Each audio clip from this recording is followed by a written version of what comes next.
State legislative auditor releases hundreds of audits each year, but one scathing report on an obscure agency has since led to the demise of the agency's director. At the root of the controversy are explosive tape recordings of conversations between one of the auditors and the subject of the audit, tapes obtained exclusively by eyewitness investigator Mike Pearlstein.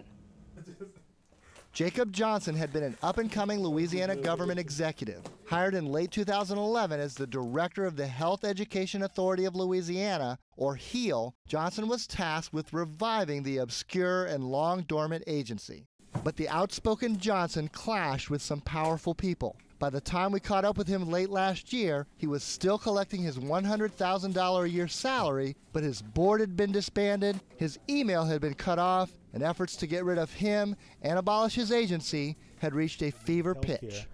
I just didn't understand why this arrow was being shot my way. But Johnson did understand one thing. While being raked over the coals during a legislative audit, one of the investigators confided in him.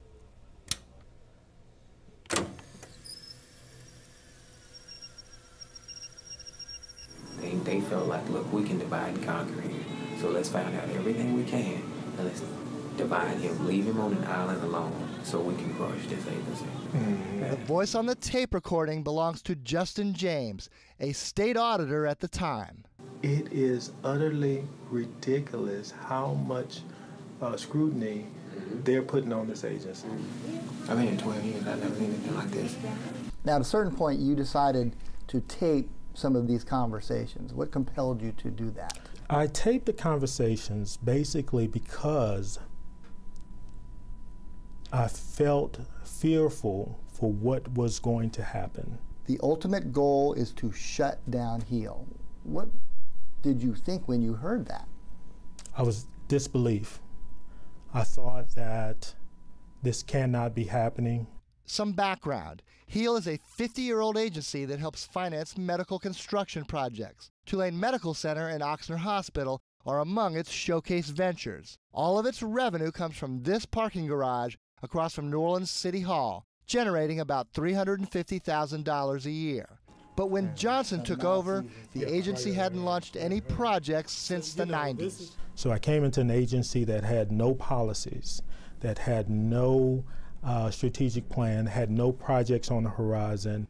But under Johnson, the spotty track record continued. The blistering January 2017 legislative audit shows that HEAL still hadn't funded any new projects. Yet the agency's expenses increased by 153%, and Johnson is slammed for spending freely without following state rules. They made those allegations, however, those allegations were found to be not true. Johnson says much of the audit is misleading or flat out wrong. Take the increase in the agency's expenses. Of course, your expenses will increase when you hire staff. So automatically, we hired staff.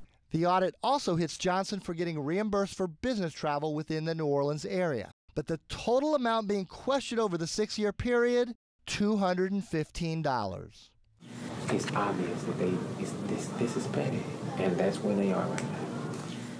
During the spring legislative session, State Senator Karen Carter Peterson of New Orleans passed this bill to abolish HEAL. But when it got to the House, tacked on as an amendment to a completely unrelated bill, a group of Johnson supporters stormed the Capitol in protest and helped scuttle the measure. It was very clear to us that this was an attack. Why did they have to criminalize Jacob Johnson? Why did they have to abolish HEAL? But the battle continued. In June, HEAL's entire board was dismissed. Then, in August, Johnson filed this lawsuit against the legislative auditor, claiming his report was meant to, quote, harass, intimidate, blackball, and defame him. Justin James is quoted throughout the suit. What is the ultimate goal? You tell me. The ultimate goal is to shut down HEAL. We came here to the legislative auditor's office to ask about the HEAL audit and the remarks made by Justin James. Legislative Auditor Daryl Papera said he could not comment because of the lawsuit filed by Jacob Johnson. But even after the failed legislation, the dismissal of the board, the lawsuit, even after his email was shut down and his contract expired, Johnson continued to work. The final showdown came last week when a newly appointed board met Johnson for the first time. I asked you nicely, but I am the authority of the office. So, and I want to talk, and I do not expect to be interrupted. Mr. Johnson, you're out of order. I am not out of order.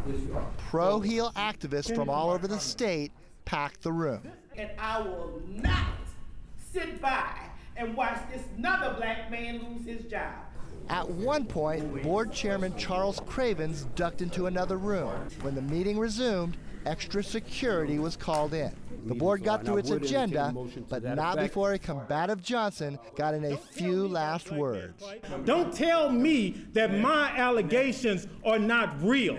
Don't tell me what I heard from my eyes from the Legislative Auditor's office in my office. I wish you the best, me, myself, and I will continue to play the little game. Justin James was fired 4 months after the audit was released. Jacob Johnson left Heal for good after last week's meeting, but he left behind 2 items even though the board refused to put them on the agenda. 2 medical projects worth $26 million that he put together during last year's swirling controversy. Mike Pearlstein, Eyewitness News. Well, a portion of Jacob Johnson's lawsuit was dismissed when the legislative auditor argued that his office has immunity. But a Baton Rouge judge ruled that immunity only extends to the audit itself, not any statements made about the audit. The auditor filed another motion yesterday to have the suit thrown out, this time arguing that all of its findings regarding Johnson and Heal are true.